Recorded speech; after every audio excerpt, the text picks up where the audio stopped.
Hello and welcome again to another episode of Chronic Talking.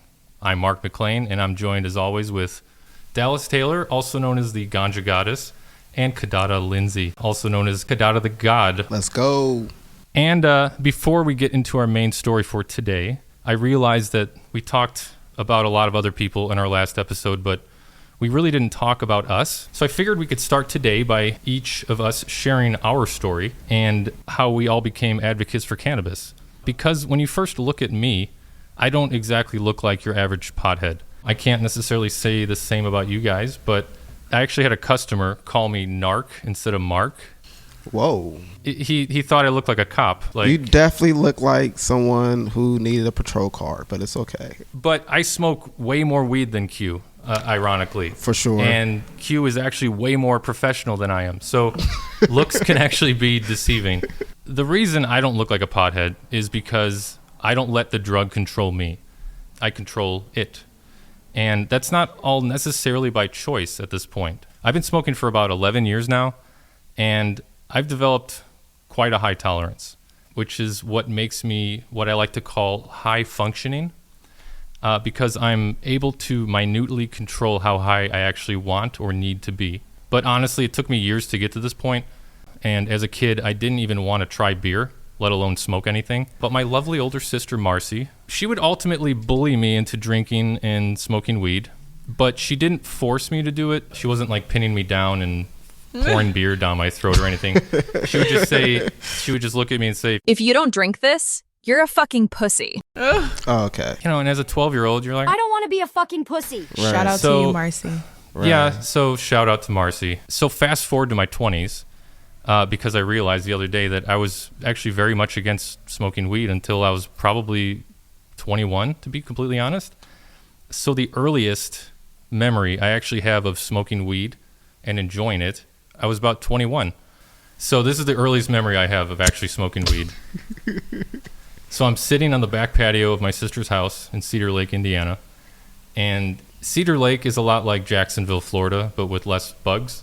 Oh, Okay. that's good. So we're sitting on the back patio. It's me, my sister, and my cousin Brian. And Brian is the provider of what he calls sour diesel. And to me, as a kid, my cousin Brian was cooler than Fonzie, okay? Who's Fonzie? Brian was about 3 years older than me, and he still is, actually. I would hope so. He aged backwards. So Brian is 3 years older than me. And as a kid, he actually had a bow and arrow and a BB gun. So obviously to a young boy, anyone in our age group who gets to play with weapons is automatically a badass. But then you grow out of that if you're...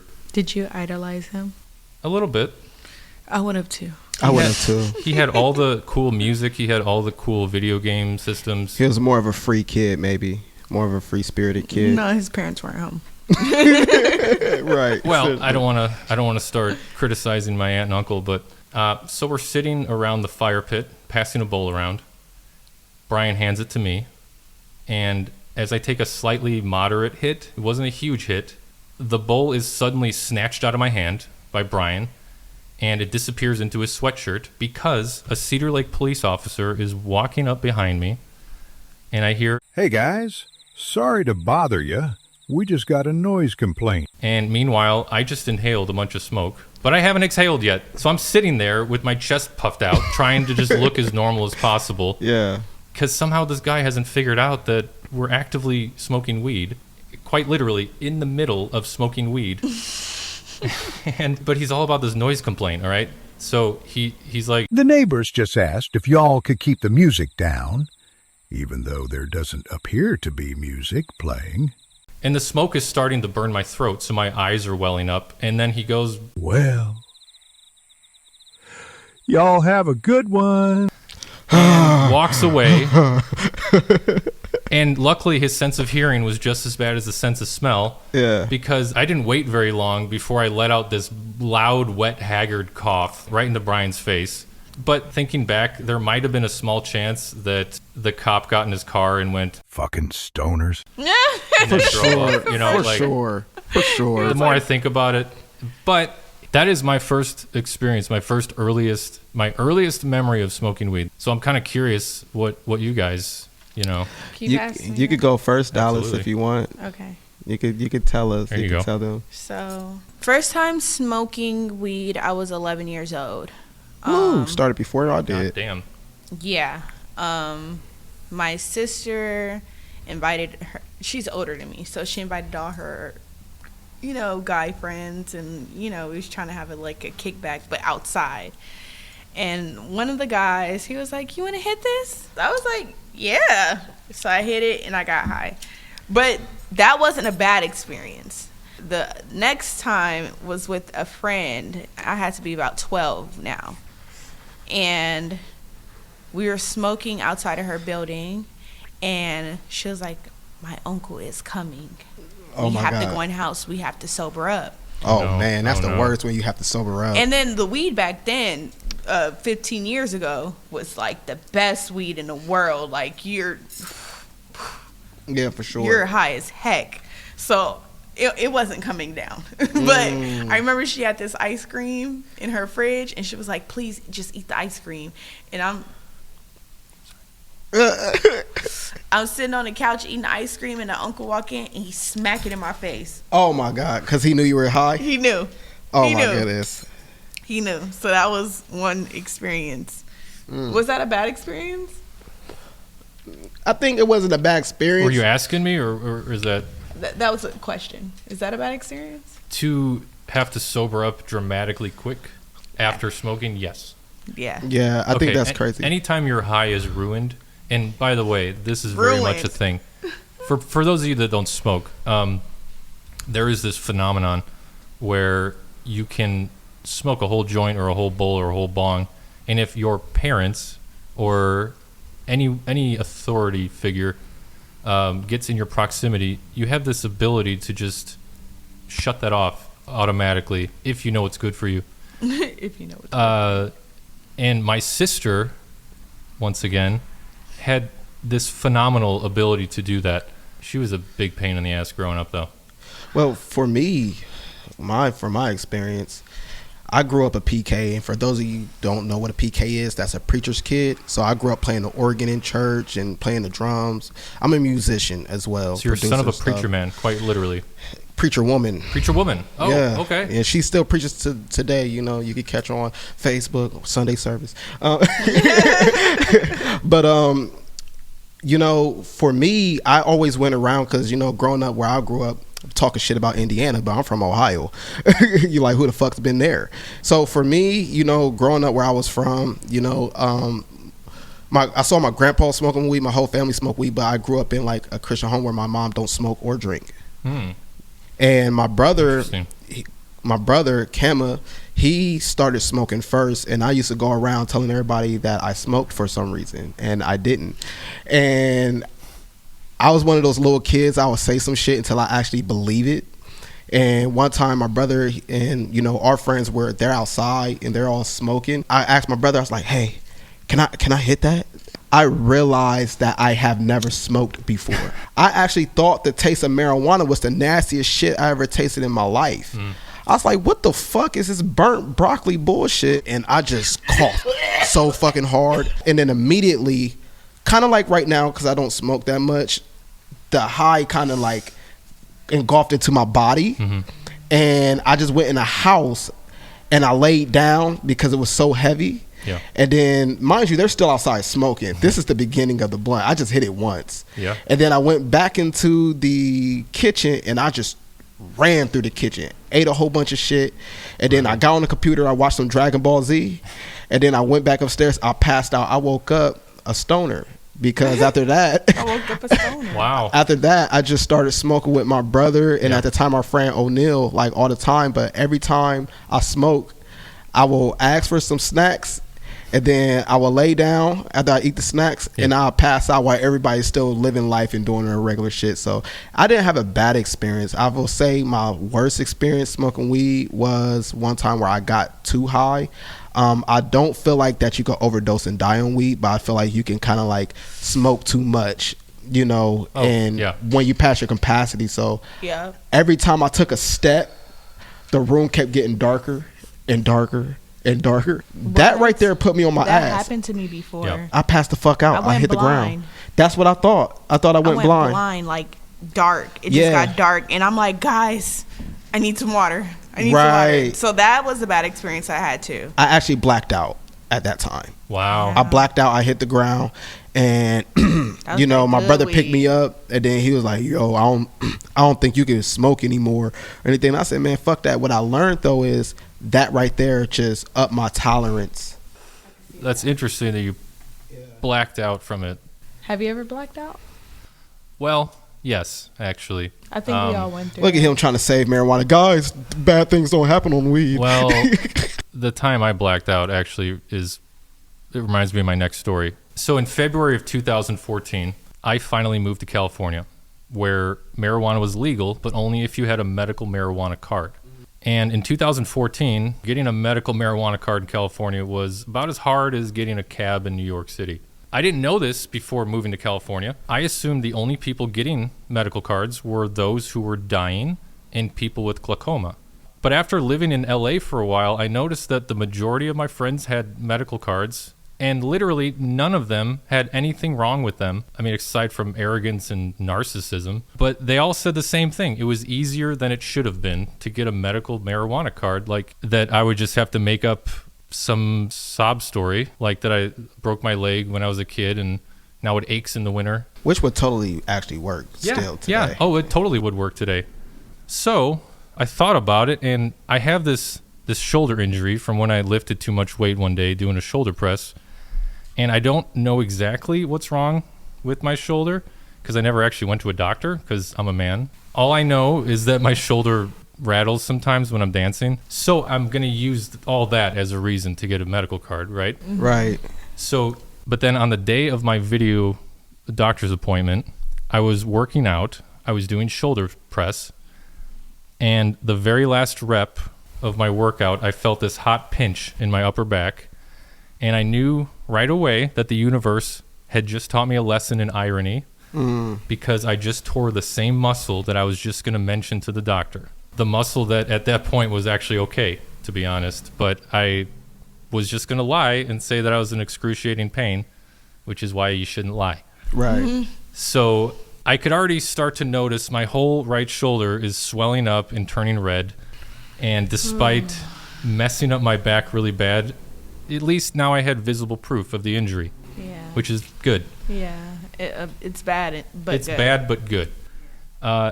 So I video call with the doctor, and I tell him I have this chronic back injury that feels like it might have flared up again. You know, I'm playing it coy. So I turn around to show him what at this point evolved into this long, angry red welt surrounded by this lake of blue and purple bruising. As soon as he sees this, he goes, "Holy shit, what the hell happened to you? Did you at least file a police report?" And I said, No. It hurts, but I did this to myself. Don't worry. He said, there are easier, more ethical ways to get weed. And I'm like, I didn't do this on purpose, goddammit. I was working out, and I just went too hard with the right shoulder, and I said, I'm not nuts. I'm just stupid. I was just bitching left and right about the whole situation. Probably giving him too much information, to be completely honest, which I normally do, but that's just who I am. At the end of that entire call, not only did I get a medical marijuana card, I also got a prescription for Tylenol with codeine and Ambien. This guy wrote me a script for all three of these things. But looking back, it wasn't a Beverly Hills orthopedic surgeon I was talking to. It was like Dr. Greg from Van Nuys. Yeah. I mean, this guy had fucking wind chimes behind him during the call. So, Yeah. So did you finally get over to the place where you could get your medical card and everything like that? this was all done with my phone. So And then they sent it to me in the mail. That was it. That was it. So I didn't have to go to any building. I didn't have to talk to a single person in person. I like this Spectrum weed. Yeah, I'm high as fuck right now. Yeah. So I just said Fire. not too long ago that I have an incredibly high tolerance. So just ignore that, apparently, because holy shit. This is at 24%. That's it? it has a full body high to it. Like to me, I'm getting CB1 receptors, CB2 receptors, CB3 receptors don't even exist, but those even I'm feeling right now.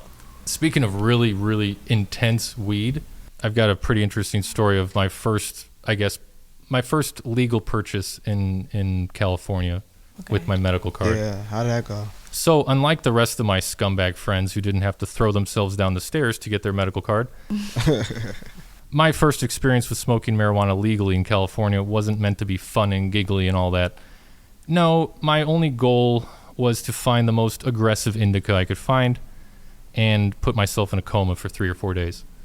So I walk into a dispensary on Melrose, and immediately I'm overwhelmed.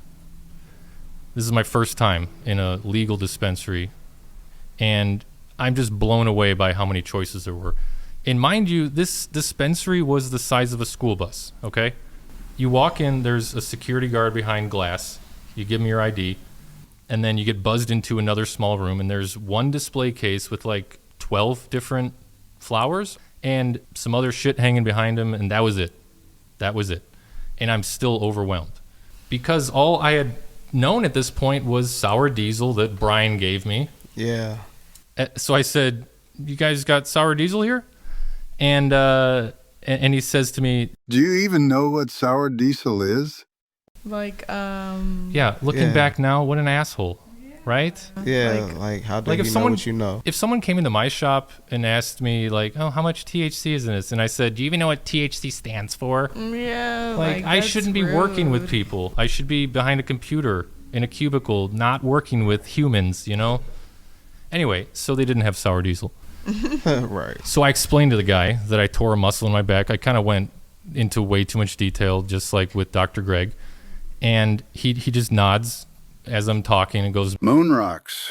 What? when he said moon rocks, I didn't know what that meant. So I angrily say back to him, "What is moon rocks?" Right. And he says, Strongest thing we got. and I say, "Okay, great. Will it make me feel better?" And he said, Bro, you're not going to feel anything. Right. I'm pretty sure you're not going to feel shit. so I said, "Okay, I'll take 2." I'll take 2. Yeah. Oh, 2? The guy didn't even explain what they were. He didn't have to. He just told me that I wouldn't feel anything, and that was good enough for me, which was my mistake. I just assumed it was a really expensive, premium, rock-hard flower. I didn't realize I had just bought heavily infused flower with 50% THC as my very first weed that I would smoke since that night on the patio with my sister. And to explain what infused flower is, pretty much that just means it's flour on steroids. No, it's like flour. Yes, flour, well, and wax. it's rolled in wax. And then hash. and then keef on the Keef, outside yes. with the hash mixed. Yeah.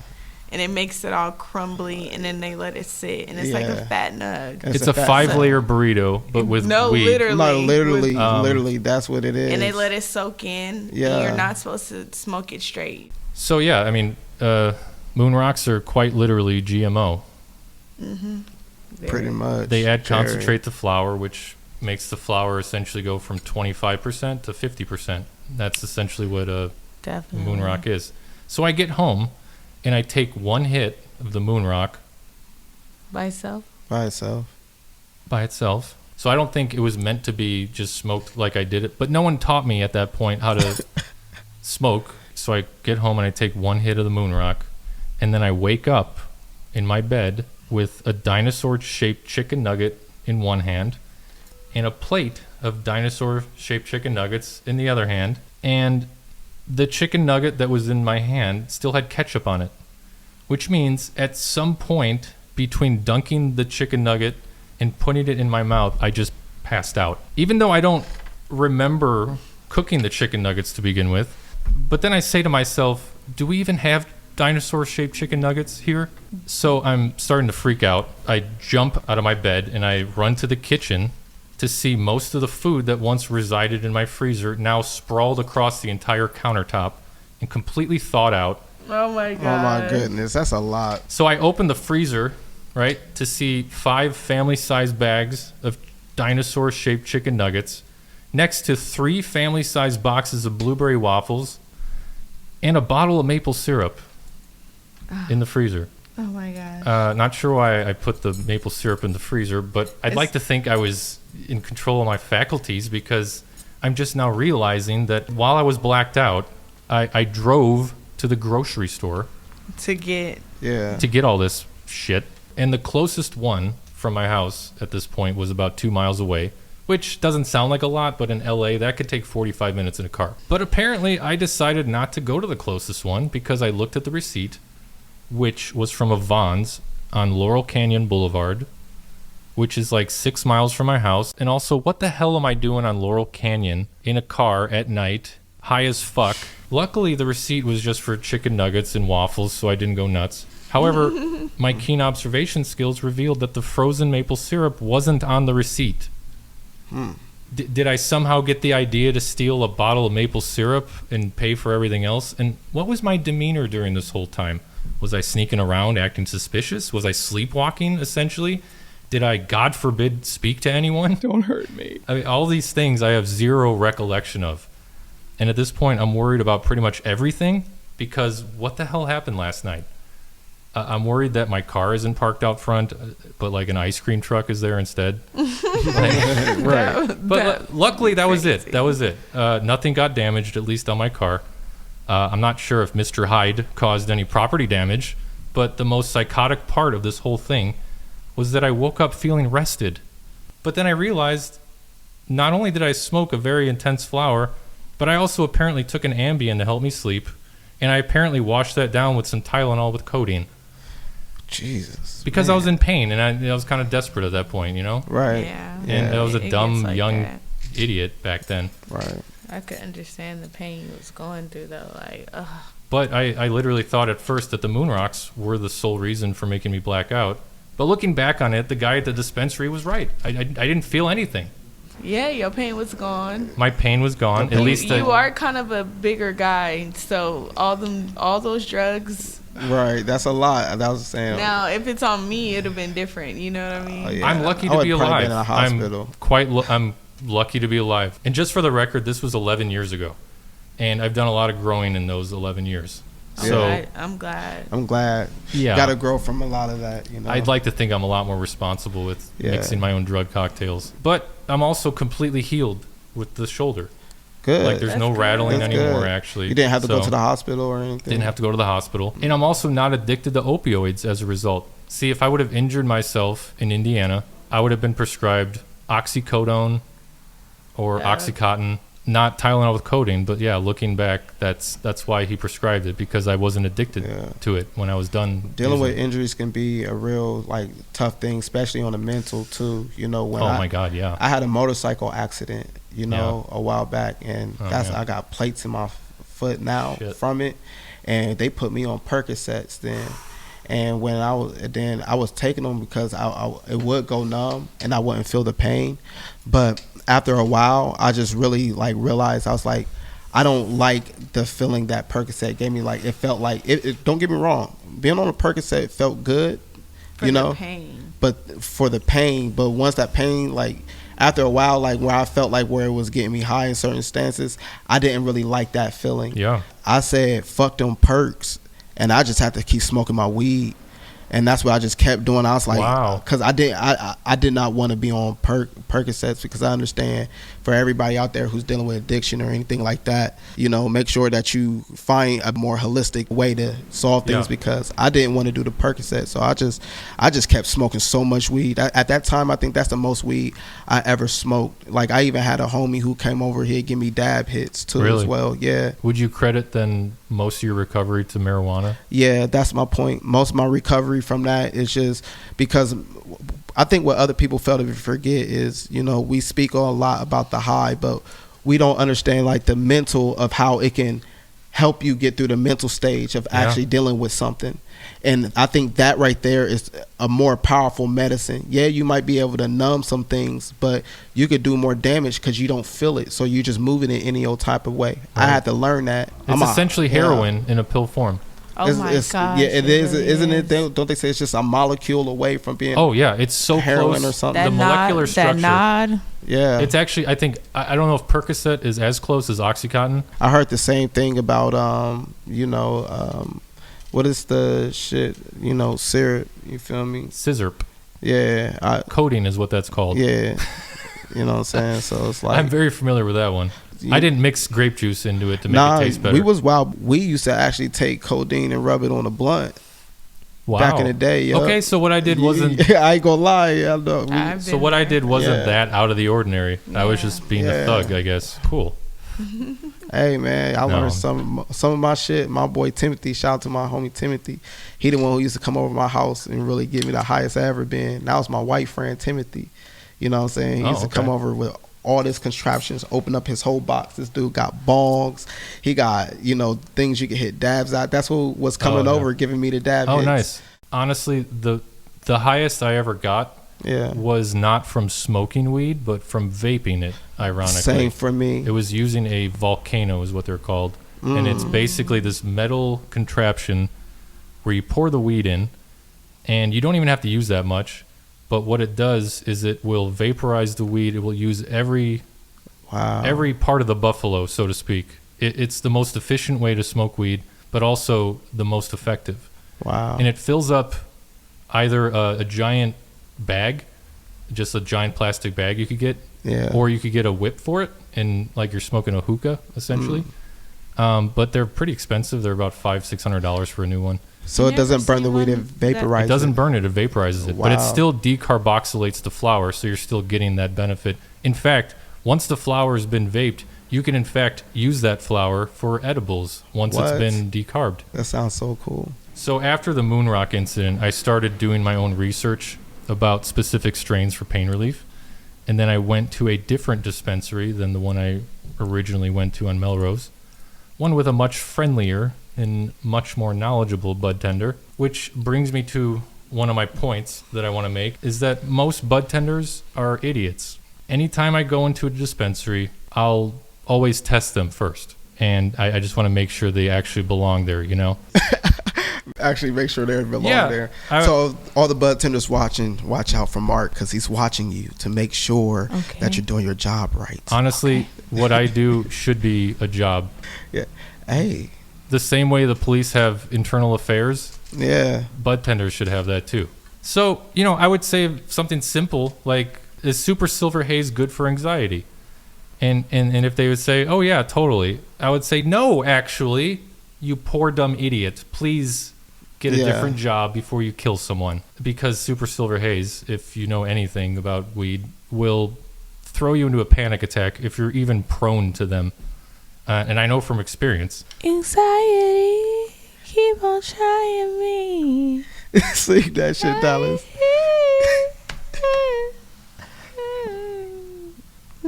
I don't think I'll have to get permission for whatever that was. So in 2014, I didn't know what I was talking about because all I'd ever smoked at that point was sour diesel from Indiana and moon rocks from an alien planet.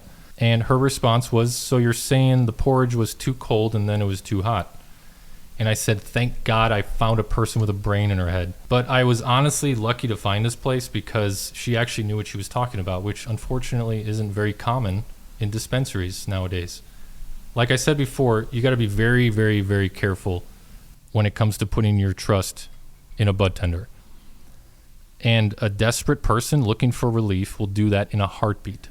A little bit of sympathy mixed with some confidence, throw around a few big words, and you start to feel like you're a pediatric oncologist by the way these people look at you in awe.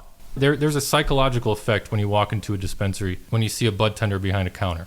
You see part bartender, someone you can confide in, and then you see part pharmacist, a highly educated expert in drugs and what can potentially cure you. So when a normal person has an interaction with a good bud tender for the first time, that bud tender can build trust almost immediately.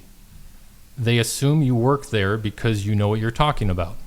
I mean, have you guys ever had experience with a bad bud tender or a bad experience with a bud tender? I never really had a real bad exchange. It's just I have ran into people who are knowledgeable like yourself, right? Awesome like Dallas, but also ran into people who just don't give a fuck. And some people are just natural born assholes. Yeah. You know, just because you smoke weed doesn't make you not an asshole. Oh, absolutely. If you break down the job at a most basic level, it's also not very different from someone at like a bodega or a 7-Eleven. Like, could I get a pack of Marlboro Reds? Sure, here you go. Yeah. Sometimes people just come into a dispensary and already know what they want, and they treat you as if you're just a gas station attendant. So I got hired at the dispensary because I was 6'3" and 200 pounds at the time. And most of the security was provided by a 5'2" Puerto Rican woman. She was a tough broad. I'll give her that. Very sweet too. Oh, I miss her actually. What was her name again? So essentially, I was hired as part budtender and part security. I would sell weed and simultaneously check IDs, which is totally legal, by the way. But even though I felt extremely qualified to be a budtender, eventually I started to feel overqualified based on the fact that I was kind of the only one at my store who could answer all the questions about the products we were selling. No offense to Dallas, because she's actually one of the few good budtenders out there. I'm not offended at all. Well, but even you didn't know what the fuck I was talking about half the time. And you're one of the good budtenders. That's what I'm saying. But Mark, you know your stuff, so. But I do Mark get, knows his I do shit. get way too technical a lot of the times, which can honestly inhibit sales, and it has a few times. I'm glad that didn't happen with me and you, man. I probably would have cussed you out, bro. Aren't you glad you met him Oh man, what? It's my dog. at the shop? Tell him. But you actually helped me, man. Cause look, this is another good one. Remember when I came in? Yeah. Remember what I was telling you? I told you, I said I needed the Northern Lights for my back. Right. Cause my back was hurting, Mm-hmm. and I told you, I said, "Yo, my back's been hurting." And then you recommended what Northern Lights? Was it the Northern Lights? I think so. Yeah. Yeah, you recommended Northern Lights. Man, I came back and that's what all I kept buying. Yeah. That's why I was buying Every it time you came in. But then y'all ran out of it. I know, and then y'all never had it again. And I was like, what the fuck? Because I remember I kept coming in. I said, hey, where's the Northern Lights? Where's the Northern Lights? one of my biggest pet peeves about not just the dispensary I worked at, but pretty much a lot of dispensaries I've noticed, the products aren't very consistent with what they keep in stock. Yeah. It will fluctuate, and once you find something you like, there's not a guarantee that it will always be in stock, or Right. that it will even, or that it's even made anymore. That's another thing. And we've upset so many customers, not just you, from that. Yeah, I was upset. Yeah. And some of them with like really bad insomnia that, found only one specific type of gummy helps them sleep. And then we stopped carrying that, and they break down and cry in front of you in the store because that's the only thing that they have ever found that helps them sleep. Aww. And this happens all the time. And Dallas knows exactly what I'm talking about and who I'm talking about too. We still love our customers. We do. We almost love them too much. We call them cuzzies. Yeah, Cousins. Dallas is too sweet, man. What? Come on now. Yeah. She always treat me nice when I come through. Yeah, I try. Give me what I need. Even if I'm in a bad mood, I could tell when you're in a bad mood, but one thing because you're a bud tender, one thing I could say about you is even when I can sense, because I could sense people. So I could sense when you're in a bad mood, but you always serve me nice, and you always ask me what I need, and you don't just rush me through it ever. So I always appreciate that. Thank you. Mm-hmm. Yeah, she's okay. You sound like a bubble bath in voice form. You're just... I wish I was in a bubble bath. I'm a good bartender. But more often than not, I felt like a fifth grader in a fourth grade classroom where I knew way more than anyone else. No offense again, Dallas. But where I even the teacher didn't know what he was doing half the time. Okay. Oh, relax. Okay. You don't have to talk shit about him. I will. Dallas knows this, but she's not going to agree with me right now. But there were many times I had to educate my manager on things that he should have already known as the manager of the dispensary, things my mom probably already knows about weed. And it was almost comical how often I would have to correct him during or after a sale, and I would have to walk on eggshells every time I did it because, you're essentially telling your boss, hey, that wasn't correct what you just did. And that happened a lot, unfortunately. Don't worry, Dallas. I'm not gonna. You're not. Just put on your headphones and just listen to some music for a minute. So I remember one instance when he almost killed a customer of ours. I had a customer who came in quite frequently who was allergic to sativa, which is a real thing. You could actually be allergic to sativas. What? So you can't die from weed? You can die from weed, theoretically. Ooh. Despite it being very rare, this guy couldn't smoke sativa, otherwise he would go into anaphylaxis. So my manager is helping him out one day, and the customer reminds him that he's allergic to sativa, and he's looking once again for a good, strong indica. So my manager recommends OG Kush, one of the best indicas that exist, he says. Except OG Kush is almost always at least 45% sativa, but instead he insisted that this was a pure indica. Right. So he buys it, trusting that the product that was just sold to him was what he needed. What happens? He comes back with hives on his throat, bags under his eyes, scratching his skin like he's going through withdrawal. And I'm the one that greets him at the door, and he comes up to my face like this far from it and says, "You guys sold me a sativa. What the fuck?" Right. And, you know, I get that it's a common mistake to not know the exact profile of every single strain. There's over 700 strains as of 2024. So to remember every specific detail about it, that's hard to do. So I don't necessarily think he was trying to kill our customer. I don't believe he's like one of those nurses who's slowly poisoning their patients, you know? Yeah. I'm not making him out to be a villain. He doesn't belong behind the counter, though. He's the manager. So he really shouldn't even be selling weed to begin with, in my opinion. But like I said in the last episode, I have no ambition of running a dispensary for reasons like this. Because no matter how much money you invest into the look of the place, the security of the place, it comes down to the budtenders. Are they going to be good, or are they going to be a bunch of pretty little lemons? In my industry, it's a lot of companies that are the same, right? Mm-hmm. But what people tend to sleep on in business is culture. Yeah. When you have a certain type of culture and a certain type of way things are supposed to be. Like, for instance, I don't believe Starbucks just hire anybody. Every time I walk in there, their customers all look the kind of same group of people who will hang out with each other. But even a barista goes through a rigorous training. Yeah. I've had so many friends that worked at makes Starbucks, and they're in training for a couple weeks at least, Yeah, like of course. learning every aspect But of I'm it. saying, if you were to open a dispensary, because I know you say you don't want to open up one, Right. but if you were to open up a dispensary, do you think that you can breed a certain type of culture that can, foster good budtenders? Oh, for sure. I would most likely be in charge of the training personally. Yeah. So a doctor requires like 16 years of school. A pharmacist requires 7 to 8 years. A personal trainer needs to become certified before he or she can even work in a gym. Even a bartender needs to go to bartending school. Yeah. So a budtender requires no training, no certifications, no college degree. Some places probably won't even require a high school diploma if you're a smooth talker. Right. So I think there should be a mandatory certification course that anyone working in this industry should have to complete before they're allowed to sell these potent drugs to would-be victims who just want to feel good but end up having a horrible experience. They gotta up the price Yeah. if they gonna have to. If they want to do all that, Yeah. I feel like they gonna have to start paying them way more. Them way more. Them way more. There we go. Good morning, Dallas.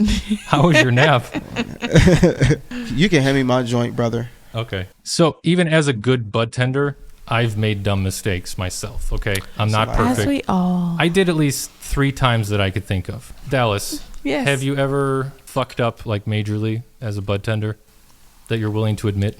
Yeah, I could say I fucked up.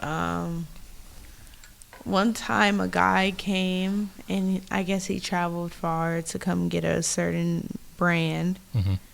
And at the time I didn't really know how to work the system that we were using. So it just wasn't ringing up. And usually once it doesn't ring up, I usually just tell him, like, we can't sell it to you. Yeah, I remember that problem. And he was so upset. Like, he literally, like, I don't know. Why couldn't you guys sell it to him? Yeah, why couldn't we sell it? You're the assistant manager. Why don't I know that? Like, why didn't someone teach me that? I don't know. But anyways, long story short, he came back and I sold it to him, and he just was like nonchalant. He didn't really give me too much attention. So. How far did he come from? Do you know? Was he? Oh, is this the guy from Santa Barbara? I don't know. He was a tall guy, big guy. Oh, the tall guy. Yeah, because we only had 400 customers. So You know, people want what they want, yeah, and they Yeah. get angry. when we don't have it. And that's what I was just talking about when I was coming in trying to get the Northern Lights, and Yeah. you guys did not have it no more. And I know. that shit was helping my back. I came in and I remember when I first bought it. I came in and I told Mark, I was like, "Yo, man, this was great, bro. Thank you so much. Like, it's like I could sleep. My back doesn't hurt. Anything, seriously." And No, then, I'm laughing because that's like going to the pharmacy to fill your Vicodin prescription, and then the pharmacist into what you were saying "Oh, before. we actually don't have Vicodin anymore, but Yeah. we have this Hey. new pain relief Yeah, medication." You're like, "What?" That No. happens. Yeah. That happens. Well, that does happen, but that's just they're just out of stock. But they Yeah. are going to get it back. That's Man, the no, only hold on, difference. and listen, I'm the outside looking in. So listen, I'm gonna be real with you. I don't give a fuck about none of that. I don't give a fuck. I don't know what your paperwork is. Oh, I don't I know know. what your shipment I know. is. And listen, as a customer, respectfully, I don't really have to know none of that because You it's don't. not my business. You're right. Right? I don't blame the Budtenders. Y'all can't do nothing about you that. Yeah. cannot do a thing. I understand that even as a customer, but at the end of the day, I'm saying as a company, not y'all. Y'all should have that shit. If I Well- walk in there, it should be some motherfucking Northern Lights in that There's bitch. one person that works at that store that you could tell that to. I will run my store a lot different if Yeah. it came down to it. If I We had will to run say our so. store a lot different. I just feel like Northern Lights to me, and I know I'm dragging about the Northern Lights, but I feel like to me that is one of the main things. Like if you don't have anything else, that's one of those things I feel like that should be there. And just for the record, Q didn't know what Northern Lights was until I introduced it to him. No, that's a cap. I knew what Northern Lights was.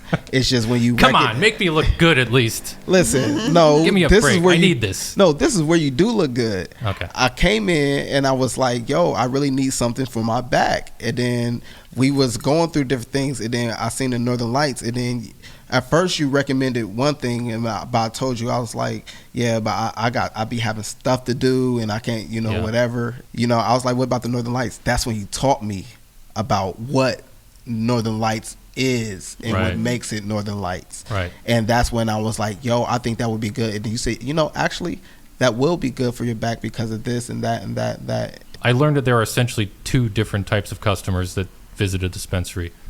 Those who want weed and those who need it. And it's very Yeah. important as a bud tender to understand the distinction between the two. Generally, when someone comes in and they're already in a good mood, there's a decent chance they're not looking for pain relief or insomnia relief. You're the exception, Q. You mask that well. But they're generally classified as a recreational user, someone who is just looking to get high for fun. The next guy, you could already hear outside the dispensary complaining about the parking meter or some shit. He's bitching about the music as soon as he walks in. He's complaining about having to show his ID again, even though he hasn't been carded since 1987. He's that guy. And I can almost guarantee you he's not there to make friends.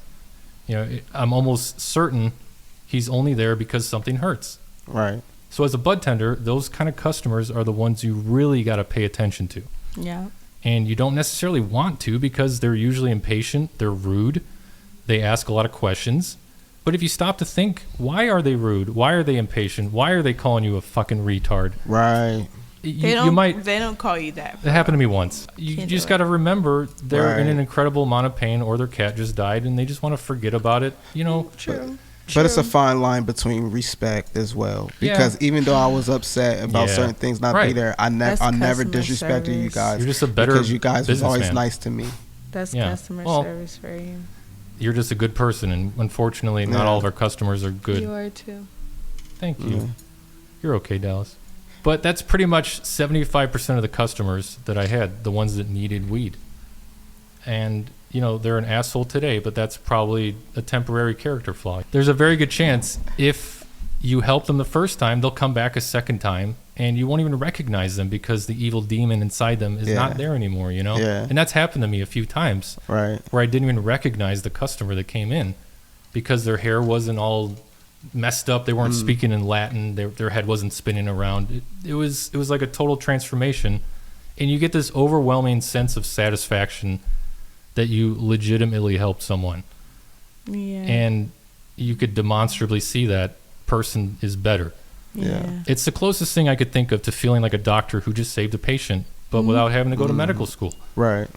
Our goal as a good bud tender is to bring our customers back to homeostasis and help them live a I love functional that life. I like that. I love that feeling. Yeah, I agree. It brings us to our topic for today, which is being functional with marijuana as part of your diet.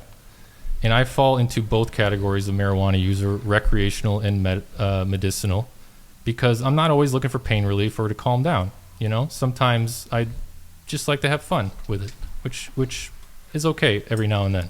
According to WebMD, in 2024, there were 700 different weed strains. And by the way, quick side note, the word strain is actually not the correct word to use when talking about weed. Well, I'm sure a lot of virologists will actually appreciate this part, but the word strain is exclusive to bacteria and viruses. I never thought of it. That is definitely true. Apparently, the proper way to classify weed is cultivar. It's cultivated in variety, and then they just got in a car accident. Cultivar is what came out of that, and that's an actual word in the dictionary now. But I've never been to a dispensary and heard a bud tender call something a cultivar, and I rarely even hear that word being used. You've never heard it. So you would say, what cultivar do you want? Yeah, but I'm never ever going to say that. So for the sake of being, Right. for the sake of not being pretentious, I'm just going to Say strain. use strain, even though I know it's wrong, but I don't want to alienate anyone out there. So 700 strains, that's a lot. And guess what? Each one makes you feel completely different. So it can quite literally take a lifetime to master the art of the strain, to know which one is best for you, to help you sleep, to help you write song lyrics, to help you make lists. I have a book at home that has all the different strains I've tried with all the effects I feel. And I gave it a rating, and I've been working on this for a long time. There's probably 300 strains in this book at this point. Some of them are the same strain, just different growers or brands. Like I've tried 19 or 20 different Blue Dream strains, and each one was actually different. So it could take a while to even find a strain that you like, let alone give you the effects that you're looking for. I use weed sometimes more or less to enhance certain attributes. If I'm going to be writing, I'm probably smoking a specific strain of sativa to stimulate creativity and enhance focus. Yeah. If I'm feeling lethargic, there are a few strains that for me actually mimic Adderall or caffeine, and sometimes crack if I smoke too much of it, Oh my which goodness. I'm all too familiar with. To a lot of novice cannabis users, it's a daunting prospect to even think that you could smoke a whole joint and then go run a couple miles. And I know some people that do that, but I also know some people that take one hit and then they're paralyzed. Being high functioning, as I call it, it's very similar to being a functional alcoholic, except functional alcoholics need alcohol. That's the only difference. I know a few people that actually need to drink a six-pack before they could even talk to their kids. It's sad. But this Yeah. idea of functioning with pot is relatively new to a lot of people, especially older people who've only really experienced hippie culture. Granted, weed was still used in the 60s and 70s for creative purposes, but let's be honest, Sgt. Pepper's Lonely Hearts Club Band wasn't a product of weed. That was a much different drug. The weed in the 60s and 70s was a third of the potency of today's weed, and there were nowhere near as many options back then. We did get a lot of new strains from soldiers coming back from Vietnam who smuggled seeds back with them, but a lot of the only strains available in the 60s and 70s were ones that were naturally grown in areas they were indigenous to, also known as landrace strains. Generally, a landrace strain will have the location in its name. That's a good way to figure out if it is or isn't a landrace.